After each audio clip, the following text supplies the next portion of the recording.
ಸಿನಿಮಾವನ್ನು ತಲೆ ತಗ್ಗಿಸಿ ಮಾಡಿ ಸಿನಿಮಾದಲ್ಲಿ ಜನ ಪ್ರೇಕ್ಷಕರು ನಿಮ್ಮನ್ನು ತಲೆ ಎತ್ತೋ ಹಾಗೆ ಮಾಡ್ತಾರೆ ಅಂತ ಮಾಸ್ತಿ ಸರು ಯಾವತ್ತೋ ಸಿನಿಮಾ ಬಗ್ಗೆ ಚರ್ಚೆ ಮಾಡುವಾಗ ಹಂಚ್ಕೊಂಡಂಥ ಮಾತು ಈಗ ನೆನಪಾಗ್ತಾ ಇದೆ. ಜನವರಿ 23ನೇ ತಾರೀಕು ರಾಜ್ಯಾದ್ಯಂತ ಲ್ಯಾಂಡ್ ಲಾರ್ಡ್ ಸಿನಿಮಾ ರಿಲೀಸ್ ಆಗ್ತಾ ಇರೋ ಖುಷಿಯಲ್ಲೇ ಒಂದಷ್ಟು ಹೊಸ ಮಾತುಗಳು, ಒಂದು ವಿಭಿನ್ನವಾದ ಆಲೋಚನೆಯ ಜೊತೆಗೆ ಮಾಸ್ತಿ ಸರು ನಮ್ಮ ಜೊತೆ ಮಾತನಾಡ್ತಾ ಹೋಗ್ತಾರೆ. ಮಾತಾಡಿಸ್ಬಿಡ್ತೀನಿ. ಮಾಸ್ತಿ ಸರ್, ಸಿನಿಮಾವನ್ನು ಪ್ರೀತಿಸೋರು ಯಾವಾಗಲೂ ಕೂಡ ಸಿನಿಮಾದಿಂದ ತುಂಬ ನಿರೀಕ್ಷೆಗಳನ್ನು ಇಟ್ಕೊಂಡಿರ್ತಾರೆ. ಆ ನಿಟ್ಟಿನಲ್ಲಿ ಲ್ಯಾಂಡ್ ಲಾರ್ಡು ಯಾವ ಭರವಸೆಗಳನ್ನು ಕೊಡುತ್ತೆ ಪ್ರೇಕ್ಷಕರಿಗೆ? ಇದು ನಿಜಕ್ಕೂ ಕರೆಕ್ಟು. ಏಕೆಂದರೆ ಮನರಂಜನೆಗೆ ಮಾಡೋ ಸಿನಿಮಾಗಳಿಗೂ ಮೀರಿ ಮನಸ್ಸಲ್ಲಿ ಉಳಿಯೋಂಥ ಸಿನಿಮಾಗಳ ಸಾಲಲ್ಲಿ ಲ್ಯಾಂಡ್ ಲಾರ್ಡ್ ನಿಲ್ಲುತ್ತೆ. ಏಕೆಂದರೆ ಜಡೇಶ್ ಅವರು ನನಗೆ ತುಂಬ ಇಷ್ಟ. ಮತ್ತು ಟೀಚರ್ಗಳಲ್ಲಿ ನಾವು ನಿರ್ದೇಶಕರುಗಳನ್ನ ಏನು ಗುರುಗಳು ಅಂತೀವಿ, ಆ ಗುರುಗಳಲ್ಲಿ ಒಂದು ಒಳ್ಳೆಯ ಸ್ಥಾನ ಪಡ್ಕೊಂಡಿರೋದು ಬರವಣಿಗೆ ಮೂಲಕ ಮತ್ತು ಆಲೋಚನೆಗಳು. ನಾವು ಯಾವಾಗಲೂ ಹೇಳೋದು, ನಿರ್ದೇಶಕನ ಒಂದು ಸಣ್ಣ ಆಲೋಚನೆಯೇ ದೊಡ್ಡ ಸಿನಿಮಾ ಆಗೋದು. ಸೊ ಇವರ ಆಲೋಚನೆಗೆ ನಿಜಕ್ಕೂ ಬೆಲೆ ಕಟ್ಟೋಕ್ಕಾಗಲ್ಲ. ಮಣ್ಣಿನ ಸೊಗಡಿರೋವಂಥ ಆಲೋಚನೆ ಇರುತ್ತೆ. ಮತ್ತು ನೀವು ಹೇಳ್ದಂಗೆ ಜನಗಳಿಗೆ ನಾವು ಏನು ಕೊಡ್ತೀವಿ, ಮನರಂಜನೆಗೂ ಮೀರಿ ಏನು ಕೊಡ್ತೀವಿ. ಯಾಕಂದರೆ ಅವರು ಅಮೂಲ್ಯವಾದ ಸಮಯನ, ಹಣನ ನಮಗೆ ಕೊಡೋವಾಗ ನಾವು ಅವ್ರಿಗೆ ಏನು ಕೊಡ್ತೀವಿ ಅಂದಾಗ, ಒಂದು ಲ್ಯಾಂಡ್ ಲಾರ್ಡು, ಒಂದು ಗುರು ಶಿಷ್ಯರು, ಒಂದು ಜೆಂಟ್ಲ್ಮೆನ್ನು, ಒಂದು ಕಾಟೇರ, ಕತೆಗಾರರಾಗಿ ಕಾಟೇರಲ್ಲಿ ಗುರುತಿಸ್ಕೊಂಡಂಥ ಜಡೇಶ್ ಅವರು ಆ ಸಾಲಲ್ಲಂತೂ ಲ್ಯಾಂಡ್ ಲಾರ್ಡ್ ಕೊಡ್ತಾರೆ. ಮಾಸ್ತಿ ಸರ್, ಯಾವಾಗಲೂ ನೀವು ಟೇಬಲ್ ವರ್ಕ್ ಮಾಡೋವಾಗ ಹಾಕ್ಕೊಂಡಿರ್ತೀರ ಹಾಳೆಗಳನ್ನು ಬರೆಯುವಾಗ. ಒಬ್ರೊಬ್ರದ್ದು ಒಂದೊಂದು ಥರ ಅಪ್ರೋಚ್ ಇರುತ್ತೆ. ಈಗೆಲ್ಲ ಮೊಬೈಲ್ಸ್ ಬಂದಿದೆ, ಸಿಸ್ಟಮಲ್ಲಿ ಬರೆಯೋರು ಇದ್ದಾರೆ ಸ್ಕ್ರಿಪ್ಟ್ಗಳನ್ನು. ನೀವು ಟೇಬಲ್ ಮೇಲೆ ಆ ಥರ ಹಾಕ್ಕೊಂಡು ಬರೆಯುವಾಗ ನಿಮ್ಮ ತಲೆಯಲ್ಲಿ ಒಂದು ಪಿಕ್ಚರೈಸೇಷನ್ನು ನಿಧಾನವಾಗಿ ಮಾಡ್ಕೊಳ್ತಾ ಹೋಗ್ತೀರಾ. ಈ ಲ್ಯಾಂಡ್ ಲಾರ್ಡಲ್ಲಿ 3 ಇಂಟರ್ನಲ್ ಫೋರ್ಸ್ಗಳಿದೆ. ದುನಿಯಾ ವಿಜಯ್ ಅವರು, ರಚಿತಾ ರಾಮ್ ಅವರು, ರಾಜ್ ಬಿ ಶೆಟ್ಟಿ ಅವರು. ಈ 3 ಜನದ ಬಗ್ಗೆ ನೀವು ಇವಾಗ ನಿಂತ್ಕೊಂಡಾಗ ಏನು ಯೋಚನೆಗಳು ಬರುತ್ತೆ ನಿಮಗೆ? ನಾವು ಯಾವಾಗಲೂ ಪಾತ್ರಗಳಿಗೆ ಬರಿತೀವಿ. ನಟರು ಆ ಪಾತ್ರಕ್ಕೆ ಜೀವ ತುಂಬ್ತಾರೆ. ಸೊ ನಮಗೆ ಆ ಪಾತ್ರನೇ ಜೀವ. ಸೊ ನಾವು ಆ ಪಾತ್ರಕ್ಕೆ ಬರೆಯೋವಾಗ ನಿಮಗೆ ಇದ್ಯಾವುದೂ ಕಾಣಲ್ಲ. ನಾವು ಯಾವಾಗಲೂ ಆ ಸ್ಪರ್ಧೆಲಂತೂ ಇರ್ತೀವಿ. ಈಗ ನಟರು ಬಂದು ಕ್ಯಾರವಾನ್ ಇಳಿದು ಆ ಪಾತ್ರದಲ್ಲಿ ಅವಗಾಯಿಸ್ಕೊಂಡಾಗ ಅವ್ರಿಗೆ ಹಿಂಗೆ ಸೀನ್ ಪೇಪರ್ ನೋಡಿದ ತಕ್ಷಣವೇ ಗೊತ್ತಾಗ್ಬೋದು, ನಾನು ಈ ಪಾತ್ರಕ್ಕೆ ಕೂತ್ಕೋಬೇಕು, ಈ ಪಾತ್ರಕ್ಕೆ ಇಳಿಬೇಕು ಅಂತ. ಸೊ ಈ ಪಾತ್ರಗಳು ಮಾತಾಡ್ತಾ ಹೋಗುತ್ತೆ. ಆ ನಿಟ್ಟಿನಲ್ಲಿ ಒಬ್ರಿಗಿಂತ ಒಬ್ಬರಿದ್ದಾರೆ. ಬರೀ ರಾಜ್ ಬಿ ಶೆಟ್ಟರಾಗಿರಲಿ ದಣಿಗಳ ಪಾತ್ರದಲ್ಲಿ, ನಮ್ಮ ವಿಜಯ್ ಅವರು, ರಚಿತಾರಾಮ್ ಮೇಡಮ್ಮು ಅಲ್ಲದೆ ತುಂಬ ಜನ ಬರೋ ಎಲ್ಲ ಪಾತ್ರಗಳು ಅಷ್ಟೇ. ಈ ಒಂದು ಊರಲ್ಲಿ ನಿಮಗೆ ಲ್ಯಾಂಡ್ ಲಾರ್ಡ್ ನೋಡೋ ಪ್ರೇಕ್ಷಕನಿಗೆ ಅನಿಸುತ್ತೆ, ನಾನು ಈ ಹಳ್ಳಿಯವನು ಅಂತ.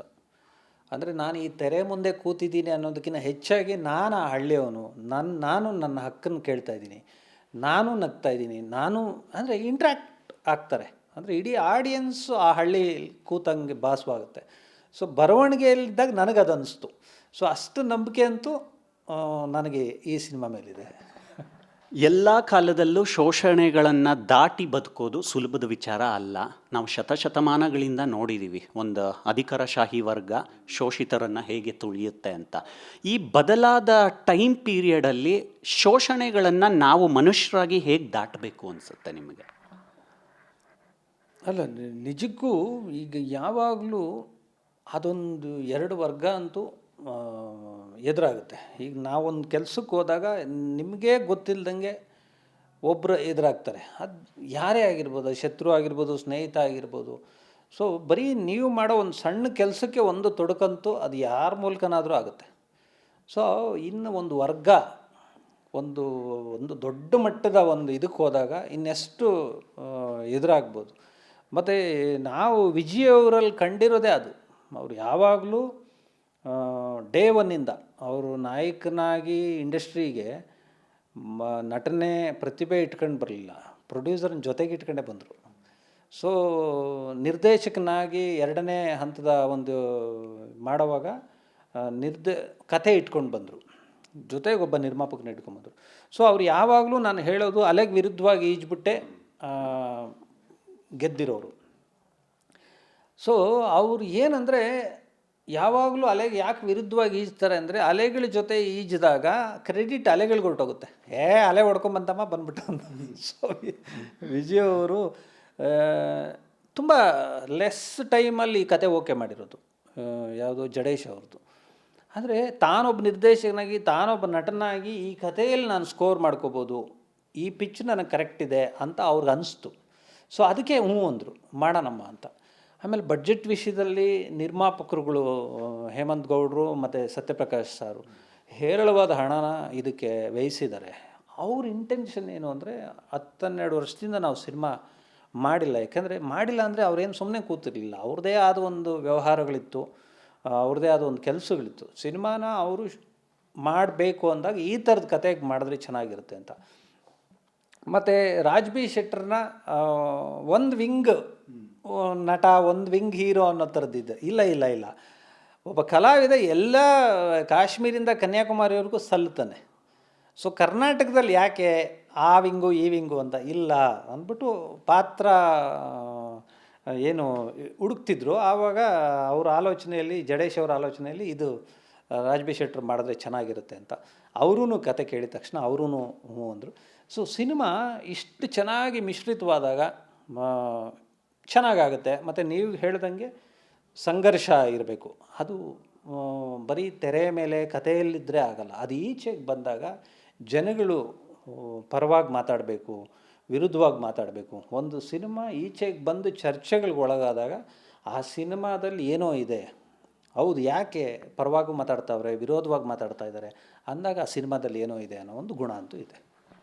ನಾವು ದಶಕಗಳಿಂದ ಸಿನಿಮಾವನ್ನು ನೋಡ್ಕೊಂಡು ಬಂದರೆ ಈ ಹೀರೋನ ನೋಡೋ ಅಂಥ ಒಂದು ಸಂಪ್ರದಾಯ ಕ್ರಿಯೇಟ್ ಆಗುತ್ತೆ ಆಡಿಯನ್ಸಲ್ಲಿ. ಹೀರೋ ಅಂದರೆ ಹೀಗಿರಬೇಕು ಅಂತ.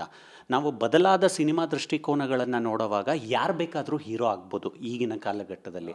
ಈಗ ಸುಮ್ಮನೆ ಉದಾಹರಣೆಗೆ ತೊಗೊಂಡ್ರೆ, ನಾನು ನೋಡೋದಕ್ಕೆ ಸಣ್ಣಗಿದ್ದೀನಿ, ನನಗೆ ಯಾವುದೇ ಹೀರೋ ಇಮೇಜೇ ಇಲ್ಲ, ಆದರೂ ನಿಮ್ಮ ಕತೆಗೆ ನಾನು ಹೀರೋ ಆಗಿಬಿಡ್ಬೋದು ಅಂದ್ಕೊಳ್ಳಿ. ದುನಿಯಾ ವಿಜಯ್ ಅವರ ಏಜ್ಡ್ ಲುಕ್ಕು ತುಂಬ ಟಾಕ್ ಆಯಿತು. ಇಂಥ ಪಾತ್ರಗಳಿಗೂ ವಿಜಯ್ ಅವ್ರು ಕೈ ಹಾಕ್ತಾ ಇದ್ದಾರಲ್ಲ ಅಂತ. ಒಬ್ಬ ಬರಹಗಾರನಾಗಿ ಹೇಗೆ ಅನಲೈಸ್ ಮಾಡ್ತೀರಾ ನೀವು? ಈಗ ನಾಯಕತ್ವ ಅನ್ನೋದು ಬರೀ ಚೆನ್ನಾಗಿ ಕಾಣೋದು, ಚೆನ್ನಾಗಿ ವಿಜೃಂಭಿಸೋದು ಅಲ್ಲ. ಆ ನಾಯಕತ್ವದ ಗುಣ ಯಾರಲ್ಲಿ ಬೇಕಾದರೂ ಇರ್ಬೋದು. ಒಂದು ಸಣ್ಣ ಮಗು ಒಂದು ವಯಸ್ಸಾಗಿರೋ ಅಜ್ಜಿನ ಕರ್ಕೊಂಡು ಒಂದು ರೋಡ್ ದಾಟಿಸುತ್ತೆ ಅಂದರೆ ಅವನು ನಿಜವಾದ ನಾಯಕ. ಅವನ ಮಟ್ಟಕ್ಕೆ, ಅವನ ವಯಸ್ಸಿಗೆ, ಅವನ ಒಂದು ಇದಕ್ಕೆ ಅದೊಂದು ಆಲೋಚನೆ ಬರುತ್ತಲ್ಲ, ಆ ಅಜ್ಜಿಗೆ ನಡೆಯೋಕ್ಕಾಗ್ತಿಲ್ಲ, ನಾನು ಕರ್ಕೊಂಡೋಗಿ ದಾಟಿಸ್ಬೇಕು ಅಂತ. ಒಬ್ಬ ದೇವಸ್ಥಾನದಿಂದ ಈಚೆಗೆ ಬರೋನು, ಒಂದು ಯಾರೋ ಅನ್ನ ಇಲ್ಲದೆ ಕೂತಿರೋರಿಗೆ ತನಗೆ ಸಿಕ್ಕಿರೋ ಪ್ರಸಾದನ ಅವ್ರಿಗೆ ಕೊಡೋದಿದೆಯಲ್ಲ, ಅದು ನಾಯಕತ್ವ. ಸೊ ನಿಮಗೆ ನಾಯಕತ್ವದ ಗುಣ ಅನ್ನೋದು ವಯಸ್ಸಿಗೆ ಮೀರಿರೋದು, ಮತ್ತು ಪುಟ್ಟ ವಯಸ್ಸಲ್ಲೂ ಇರ್ಬೋದು, ಇದರಲ್ಲೂ ಇರ್ಬೋದು.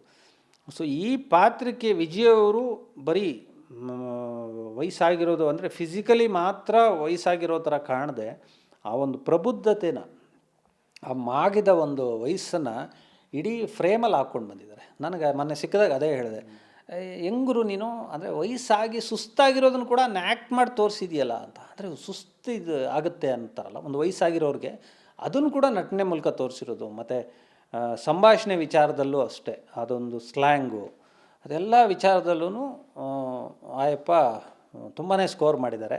ಮತ್ತು ರಾಜ್ ಬಿ ಶೆಟ್ಟರ್ದು ಮನೆ ನೋಡಿದ್ರಲ್ಲ, ಒಂದು ಲೆಗ್ ಶಾಟಿಂದ ಹಂಗೆ ಬರ್ತಾ ಇದ್ದಾಗ ನಿಜಕ್ಕೂ ಭಯ ಹುಟ್ಟಿಸುತ್ತೆ. ಎಂಥ ಶ್ರೇಷ್ಠವಾದ ನಟ, ನಿಜಕ್ಕೂ ನಮ್ಮ ಕನ್ನಡಕ್ಕೆ ಆಯಪ್ಪ ಸಿಕ್ಕಿರೋದಂತೂ ಗಿಫ್ಟೆಡ್. ಏಕೆಂದರೆ ಈ ಕಡೆ ಒಂದು ಮೊಟ್ಟೆ ಕಥೆಯಲ್ಲಿ ನಗಿಸ್ತಾರೆ, ರಿಷಭ ವಾಹನಲ್ಲಿ ಹಂಗೆ ಭಯ ಬೀಳಿಸ್ತಾರೆ. ಸೊ ಆ ಥರದ್ದು ವರ್ಸಟೈಲಿಟಿ ಇರೋವಂಥ ನಟ. ಸೊ ಅವರು ಈ ದಣಿಗಳ ಪಾತ್ರದಲ್ಲಿ ಕೂತಿರೋದು, ಮತ್ತು ವಿಜಯ್ ಅವ್ರಿಗೆ ಆ ಥರದ ನಟ ಎದುರುಗಿಡಿದ್ಬಿಟ್ರೆ ಇನ್ನೂ, ಏಕೆಂದರೆ ಬಾಲಕೃಷ್ಣ ಅಂತ ತೆಲುಗು ನಾಯಕ ನಟನ ವಿರುದ್ಧ ಖಳನಾಯಕನಾಗಿ ನಟಿಸಿರೋದು, ಈಗ ವಿಜಯ್ ಸೇತುಪತಿ ಅವರ ಎದುರುಗಡೆ ಇದು.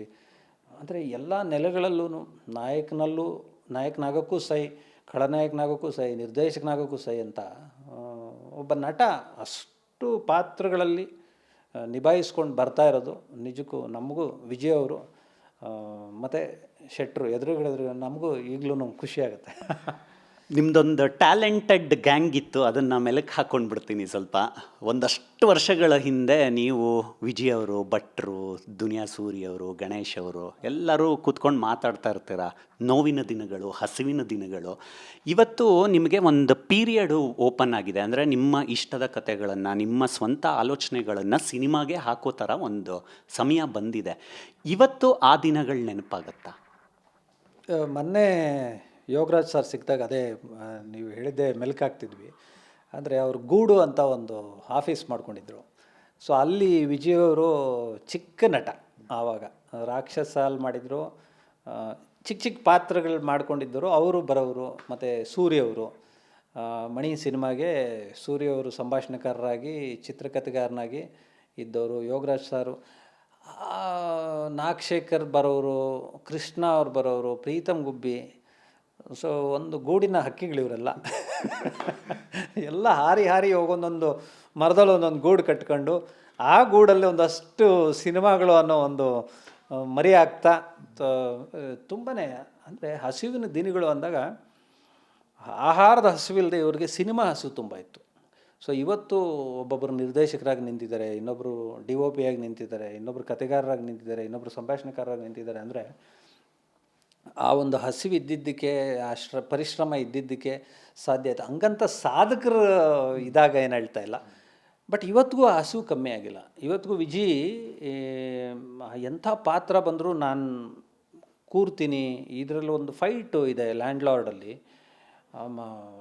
ಈ ಒಂದು ಸಣ್ಣ ಹಂಗೆ ಹಿಂಗೆ ಅಂದ್ರೂ ತುಂಬಾ ದೊಡ್ಡ ಇದಾಗುತ್ತೆ, ಪೆಟ್ಟಾಗ್ತಾಯಿತ್ತು. ಬಟ್ ಅಷ್ಟು ಚೆನ್ನಾಗಿ ಅದರಲ್ಲಿ ಇನ್ವಾಲ್ವ್ ಆಗಿ ಬಿದ್ದಿದ್ದಾರೆ. ಅದು ತೆರೆ ಮೇಲೆ ಹಂಗೆ ವಿಜೃಂಭಿಸಿದ್ದಾರೆ. ಪಾತ್ರಗಳನ್ನ ಚಿಕ್ಕ ಪಾತ್ರಗಳ ಜೊತೆನೂ ಯಾವ ರೀತಿ ನಟಿಸ್ಬೇಕು, ದೊಡ್ಡ ದೊಡ್ಡ ನಟರ ಜೊತೆ ಹೆಂಗೆ ಯಾವ್ದು ಎಲ್ಲನೂ ಬ್ಲೆಂಡ್ ಮಾಡ್ಕೊಂಡು ಮಾಡಿರೋವಂಥದ್ದು. ಸೊ ಆ ಗೂಡಿನ ಹಕ್ಕಿಗಳಿಗೆ ಆವಾಗ ಏನು ಹಸಿವಿತ್ತು ಈಗಲೂ ಅದೇ ಇದೆ ಅಂತ.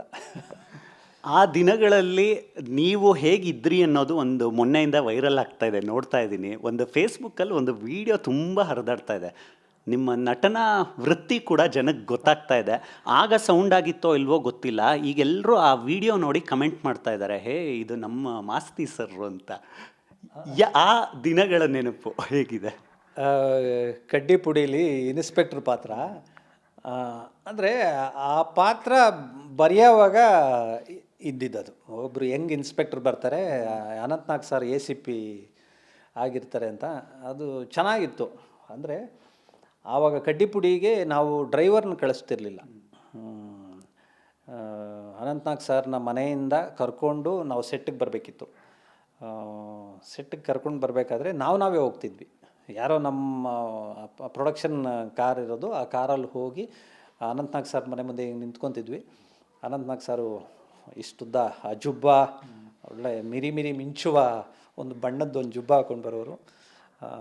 ಗಾಯತ್ರಿ ಮೇಡಮ್ ಈಚೆಗೆ ಬಂದ್ಬಿಟ್ಟು ಅವ್ರ ಹಿಂಗೆ ವೇವ್ ಮಾಡಿ ಕಳಿಸ್ತಾಯಿದ್ರು ನಮಗೆ. ನಾವು ಇಲ್ಲಿ ಕುತ್ಕೊಂಡು ಕಾರಲ್ಲಿ ಸ್ಕೂಲ್ ಮಗುನ ಕಳಿಸ್ತಾರಲ್ಲ ಅಮ್ಮ, ಆ ಥರ ಕಾಣಿಸ್ತಾ ಇತ್ತು ಅಂತ. ಅವ್ರನ್ನ ನೀಟಾಗಿ ಕರ್ಕೊಂಡು ಬಂದು ಸೆಟ್ಟಲ್ಲಿ ಬಿಡ್ತಿದ್ವಿ. ಸೊ ಮಾತಾಡಿಕೊಂಡು ಕಡ್ಡಿಪುಡಿ ಹೆಂಗೆ ಅಂದರೆ ನಾನ್ ಆರ್ಟಿಸ್ಟ್ಗಳನ್ನ ತುಂಬ ಯೂಸ್ ಮಾಡಿದ್ರು. ಅಂದರೆ ಕಲಾವಿದರು ಅಲ್ಲದೆ ಇರೋರನ್ನ. ಸೊ ನಾವು ಆಮೇಲೆ ಭೀಮ, ಸಲಗ ಎಲ್ಲದಕ್ಕೂ ಅದನ್ನೇ ಮಾಡಿದ್ದು. ಸೂರ್ಯ ಅವ್ರದ್ದು ಅದೊಂದಿದೆ. ಈಗ ಒಬ್ಬರು ಕಾಣಿಸಿದ್ರು ಸ್ವಲ್ಪ ನಟನೆ ಬಗ್ಗೆ ಒಲವಿದೆ ಅಂದರೆ ನೀನು ಮಾಡಿ ಕ್ಯಾರೆಕ್ಟ್ರು ಅಂತಾರೆ. ಸೊ ಅದರಲ್ಲಿ 3 ಜನ ಪಾತಕಿಗಳ ಇದರಲ್ಲಿ ಅಸಿಸ್ಟೆಂಟ್ ಮ್ಯಾನೇಜರ್ ಒಬ್ಬರು ಮಾಡಿದ್ದಾರೆ. ಚೆನ್ನಾಗಿತ್ತು. ಅಂದರೆ ಇದು ಈಗೀಗ ಗೊತ್ತಾಗುತ್ತೆ ನಮ್ಮದು ಹಳೇ ಕ್ಲಿಪ್ಪಿಂಗ್ಸ್ ಇವಾಗ ನೋಡಿದಾಗ ಆ ನೆನಪುಗಳೆಲ್ಲ ಆಗುತ್ತೆ. ಸೊ ಅದೆಲ್ಲ ಚೆನ್ನಾಗಾಗಿತ್ತು ಕಡ್ಡಿಪುಡೀಲಿ. ದೃಶ್ಯ ಕ್ರಿಯಾಶೀಲತೆಯ ವಿಚಾರಕ್ಕೆ ಬಂದುಬಿಡ್ತೀನಿ. ಇಂಡಸ್ಟ್ರಿಯಲ್ಲಿ ಏನೆಲ್ಲ ಬೆಳವಣಿಗೆಗಳಾಗ್ತಾ ಇದೆ ನೋಡ್ತಾ ಇದ್ದೀರಾ. ಒಂದು ಕಡೆ ಟಾಕ್ಸಿಕ್ ಚಿತ್ರದ ಟೀಸರು ತುಂಬ ಸದ್ದು ಮಾಡ್ತಾ ಇದೆ, ಪರವಿರೋಧ ಚರ್ಚೆಗಳಾಗ್ತಾ ಇದೆ, ಇಂಥ ಕಂಟೆಂಟ್ಗಳನ್ನು ತೋರಿಸ್ಬೋದಾ ಅಂತ. ಇನ್ನೊಂದು ಕಡೆ ಜನನಾಯಕನಿಗೆ ಇನ್ನೂ ಕೂಡ ಸೆನ್ಸಾರ್ ಸಿಕ್ಕಿಲ್ಲ. ನೀವು ಕೂಡ ಸುಮಾರು ಸಂದರ್ಭದಲ್ಲಿ ಈ ಡೈಲಾಗು ನಾನು ಬರೀಬೇಕಾ ಬೇಡವಾ, ಇದೇನಾದರೂ ಅಕಸ್ಮಾತ್ ಸೆನ್ಸಾರ್ ಕಟ್ ಮಾಡಿಬಿಟ್ರೆ ಅಥವಾ ಅದ್ರ ಕತ್ರಿಗೆ ಸಿಗದೇ ಇರೋ ಥರ ನಾನು ಹೇಗೆ ಬರೀಬೇಕು, ಇದನ್ನೆಲ್ಲ ಯೋಚನೆ ಮಾಡಿರ್ತೀರ ನೀವು ಸ್ಕ್ರಿಪ್ಟ್ ಹಂತದಲ್ಲಿ. ಈ ವಿಷಯಗಳ ಬಗ್ಗೆ ಮಾಸ್ತಿಯವ್ರು ಏನು ಡೆಪ್ತಾಗಿ ಯೋಚನೆ ಮಾಡ್ತಾರೆ? ನಾವು ಯಾವಾಗಲೂ ಒಂದು ಸರ್ಕಾರ ಒಂದು ಮಂಡಳಿನೇ ಸೆನ್ಸಾರ್ ಮಂಡಳಿ ಇಟ್ಟಿದೆ ಅಂದಾಗ ನಾವು ಅದನ್ನು ಮೀರಿ ಏನೂ ಮಾಡೋಕ್ಕಾಗಲ್ಲ. ಅವ್ರು ಕೊಡೋ ಒಂದು ಸರ್ಟಿಫಿಕೇಟೇ, ಈಗ ಫಾರ್ ಎಕ್ಸಾಂಪಲ್ ನಾವೊಂದು ಯಾವುದೋ ಇನ್ಸ್ಟಿಟ್ಯೂಷನಲ್ಲಿ ಕೆಲಸ ಓದ್ತಾ ಇದ್ದೀವಿ ಅಂದಾಗ ಆ ಇನ್ಸ್ಟಿಟ್ಯೂಷನಿಂದ ಮಾನ್ಯತೆ ಪಡ್ಕೊಂಡು ಈಚೆಗೆ ಬಂದಿದ್ದೀವಿ ಅಂದಾಗ ನಮಗೊಂದು ಸರ್ಟಿಫಿಕೇಟ್ ಕೊಡ್ತಾರೆ. ನೀನು ಫಸ್ಟ್ ಕ್ಲಾಸ್ ಬಂದಿದೆಯಾ, ನೀನು ಜಸ್ಟ್ ಪಾಸ್ ಆಗಿದೆಯಾ, ನೀನು ಸೆಕೆಂಡ್ ಕ್ಲಾಸ್ ಆಗಿದೆಯಾ. ಪ್ರತಿಯೊಂದು ಸಿನಿಮಾನೂ ಅಷ್ಟೇ ನಮಗೊಂದು ಸರ್ಟಿಫಿಕೇಟ್ ಅಂತ ಕೊಡ್ತಾರೆ. ಅದು ಯಾವ ಸರ್ಟಿಫಿಕೇಟು ಅನ್ನೋದು ಮೆನ್ಷನ್ ಮಾಡ್ತಾರೆ, ಅದರ ಕತೆ, ಅದರ ದೃಶ್ಯಗಳ ಇದ್ರ ಪ್ರಕಾರ. ಸೊ ಅವ್ರನ್ನ ಮೀರಿ ಈಚೆಗೆ ಬಂದಾಗ ಪರಾವಿರೋಧದ ಚರ್ಚೆ ಇದ್ದೇ ಇರುತ್ತೆ. ಸೊಸೈಟಿ ಮಾತಾಡ್ತಾರೆ, ಮಾತಾಡಬೇಕು. ನಾನು ಆಗಲೇ ಹೇಳ್ದಂಗೆ ಯಾವುದೇ ಚಿತ್ರದ ಬಗ್ಗೆ ಚರ್ಚೆಗಳಾದಾಗ ಆ ಚಿತ್ರದಲ್ಲಿ ಏನೋ ಇದೆ ಅಂತ, ಅದಕ್ಕೆ ಮೀರಿ ಹೌದು ಒಂದು ಈಗ ಯಶ್ ಸರ್ ಮಾಡ್ತಿದ್ದಾರೆ ಅಂದಾಗ ನಮ್ಗೆ ಟೀಸರ್ ಮಾತ್ರ ಗೊತ್ತಿರೋದು, ಕತೆ ಹಿನ್ನೆಲೆ ಗೊತ್ತಿರಲ್ಲ, ಮುನ್ನೆಲೆ ಗೊತ್ತಿರಲ್ಲ, ದೃಶ್ಯದ ಅಂತ್ಯ ಗೊತ್ತಿರಲ್ಲ, ಆರಂಭ ಗೊತ್ತಿರಲ್ಲ. ನೋಡೋಣ ಸಿನಿಮಾ ಬಂದ ಮೇಲೆ ಯಾವ ರೀತಿ ಅದು ಇರುತ್ತೆ ಅನ್ನೋದ್ರ ಮೇಲೆ ನಿರ್ಧಾರ ಆಗುತ್ತೆ. ಬಟ್ ಯಾವುದೇ ಸಿನಿಮಾ ಒಂದು ನಾವು ಕೆಲಸ ಮಾಡೋರು ಸೆನ್ಸಾರ್ ಮಂಡಳಿ ಮುಂದೆ ಒಂದು ಸ್ಟೂಡೆಂಟ್ಸ್ ಥರ ಕೈ ಕಟ್ಕೊಂಡು ನಿಂತ್ಕೋಬೇಕು. ಅವ್ರು ಹೇಳ್ತಾರೆ ಮತ್ತು ಅವರು ಸಮಜಾಯಿಷಿಗಳನ್ನೂ ಕೇಳ್ತಾರೆ, ಏನಕ್ಕೆ ಇದು ಮಾಡಿದ್ದೀರಿ ಅಂತ. ಆವಾಗ ನಿರ್ದೇಶಕರು ಅದನ್ನು ಒಪ್ಪಿಸಿ ಎಲ್ಲನೂ ಹಂತಗಳು ಮೀರಿ ನಾವು ಟಗರು ಬರೆದಾಗಲೂ ಈ ಥರದ್ದೆಲ್ಲ ಅನುಭವಿಸಿದ್ವಿ. ಹೆಂಗೆ ಅದು ಪದಗಳು ಹೆಂಗೆ ಬಂತು ಹೆಂಗೆ ಅಂತ. ಆಮೇಲೆ ನಾವು ಅದನ್ನು ಹೇಳಿದ್ವಿ, ಇಲ್ಲ ಪಾತ್ರಕ್ಕೆ ಇನ್ನೊಂದು ಪಾತ್ರ, ಕೆಟ್ಟ ಪಾತ್ರ ಒಂದು ಒಳ್ಳೆ ಪಾತ್ರಕ್ಕೆ ಬೈಯೋ ಅಂಥ ಸೀನ್ ಇದು ಅಂತ ಎಲ್ಲ ಸಮಜಾಯಿಷಿಗಳು ಕೊಟ್ಟುಬಿಟ್ಟು ಅಲ್ಲಿಂದ ಪಾಸ್ ಆಗ್ಬಿಟ್ಟಿದ್ದು.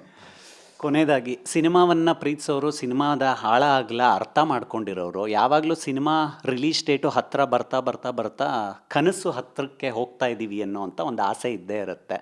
ಪ್ರೇಕ್ಷಕರಿಗೆ ಏನಾದರೂ ಕೋರ್ ಮಾತುಗಳನ್ನು ಈ ಸಂದರ್ಭದಲ್ಲಿ ಹೇಳಬೇಕಾ? ಏನಕ್ಕಂದರೆ ಬೇರೆ ಬೇರೆ ಮಾಧ್ಯಮಗಳಿಂದ ಸಿನಿಮಾಗೆ ಆಗ್ತಾ ಇರುವಂಥ ಹೊಡೆತನೂ ನಮ್ಮ ಮನಸ್ಸಲ್ಲಿದೆ. ಅಂದರೆ ಯಾವಾಗಲೂ ಒಂದ್ರ ಪರವಾಗಿ ಮಾತಾಡೋದು, ಒಂದ್ರ ವಿರೋಧವಾಗಿ ಮಾತಾಡೋದು, ಇಲ್ಲ ಒಬ್ಬ ವ್ಯಕ್ತಿ ಪರವಾಗಿ ಮಾತಾಡೋದು, ಇಲ್ಲ ಇನ್ನೊಬ್ಬ ವ್ಯಕ್ತಿ ವಿರೋಧವಾಗಿ ಮಾತಾಡೋದು, ಈ ಪರ ವಿರೋಧದ ಚರ್ಚೆಗಳು ಆಗಬೇಕು. ಸಮಾಜ ಅಂತ ಹೇಳಿದಾಗ ಎಲ್ಲನೂ ಆಗಬೇಕು. ಬಟ್ ಒಂದು ಒಳ್ಳೆ ಸಿನಿಮಾ ಅಂತ ಬಂದಾಗ, ಒಂದು ಒಳ್ಳೆಯ ವಿಷಯ ಅಂತ ಬಂದಾಗ ಅದು ಆ ಪರ ವಿರೋಧದ ಅಲೆಯಲ್ಲಿ ಕೊಚ್ಕೊಂಡು ಹೋಗಬಾರ್ದು. ನಾವು ಲ್ಯಾಂಡ್ಲಾರ್ಡ್ ಬಗ್ಗೆ ಇವತ್ತು ಕುತ್ಕೊಂಡು ಮಾತಾಡ್ತಾ ಇದ್ದೀವಿ ಅಂದರೆ ನಮ್ಮ ಮಣ್ಣಿನ ಕತೆ ಇರೋವಂಥ ಚಿತ್ರ, ಮತ್ತು ಕಾಲಕ್ಕೂ ಇದನ್ನು ಒಂದು ಉದಾಹರಣೆಯಾಗಿ ಹೇಳ್ಬೋದಾದಂಥ ಚಿತ್ರ. ಏಕೆಂದರೆ ನಿರ್ದೇಶಕರು ಜಡೇಶ್ ಅವರು ತಾವೇನು ನೋಡಿರ್ತಾರೆ, ತಾವೇನು ಅನುಭವಿಸಿರ್ತಾರೆ, ಆ ಒಂದು ಅನುಭವಗಳನ್ನೇ ಅವರು ಕಥೆಯಾಗಿ ಬರ್ಕೊಂಡು ಅಂಥ ನಿರ್ಮಾಪಕರನ್ನ ಹಿಡಿದು ನಟರು ಇಂಥ ನಟ ನಟಿಯರನ್ನ ಕ್ಯಾಸ್ಟ್ ಮಾಡಿಕೊಂಡು ಕನ್ನಡದಲ್ಲಿ ಈ ಥರದ ಪ್ರಯತ್ನಕ್ಕೆ ಬೆಂಬಲ ಕೊಡೋದೇ ತೀರಾ. ಯಾಕಂದರೆ ದೊಡ್ಡ ಮಟ್ಟದ ಮೊತ್ತ ಬೇಕು, ದೊಡ್ಡ ಮಟ್ಟದ ಇನ್ವೆಸ್ಟ್ಮೆಂಟ್ ಬೇಕು. ಸೊ ಇಂಥ ಸಿನಿಮಾಗೆ ನಮ್ಮ ಕನ್ನಡಿಗರು ಬೆನ್ನು ತಟ್ಬಿಟ್ಟು, ಇಲ್ಲ ಇದನ್ನು ನಾವು ಪಾಸ್ ಮಾಡಿದ್ದೀವಿ, ಇದಕ್ಕೆ ನಾವು ಇಷ್ಟು ಅಂಕ ಕೊಟ್ಟಿದ್ದೀವಿ ಅಂದಾಗ ನಾವು ನಮ್ಮ ನಿರ್ದೇಶಕರು ಇನ್ನಷ್ಟು ಕೆಲಸಗಳು ಮಾಡೋಕ್ಕೆ ನಮಗೆ ಅವರು ಸ್ಫೂರ್ತಿಯಾಗಂತೂ ನಿಲ್ತಾರೆ. Okay sir, all the best. Release ದಿನ ಸಿಗೋಣ. ನೀವು ಆಳಿದವರ ಕಥೆಯಲ್ಲ ಅಂತ ಹೇಳಿದ್ರಿ, ನೀವು ನಿಜವಾಗ್ಲೂ ಬಾಕ್ಸ್ ಆಫೀಸ್ ಆಳಿ. Thank you so much for it. Thank you. ಇವಿಷ್ಟು ಮಾಸ್ತಿ ಸರ್ ಅರ್ಥಪೂರ್ಣ ಮಾತುಗಳು. ಕ್ಯಾಮ್ರಾ ಪರ್ಸನ್ ಪವನ್ ಜೊತೆ ಮಾವಳ್ಳಿ ಕಾರ್ತಿಕ್, ಕರ್ನಾಟಕ ನ್ಯೂಸ್ ಬೀಟ್.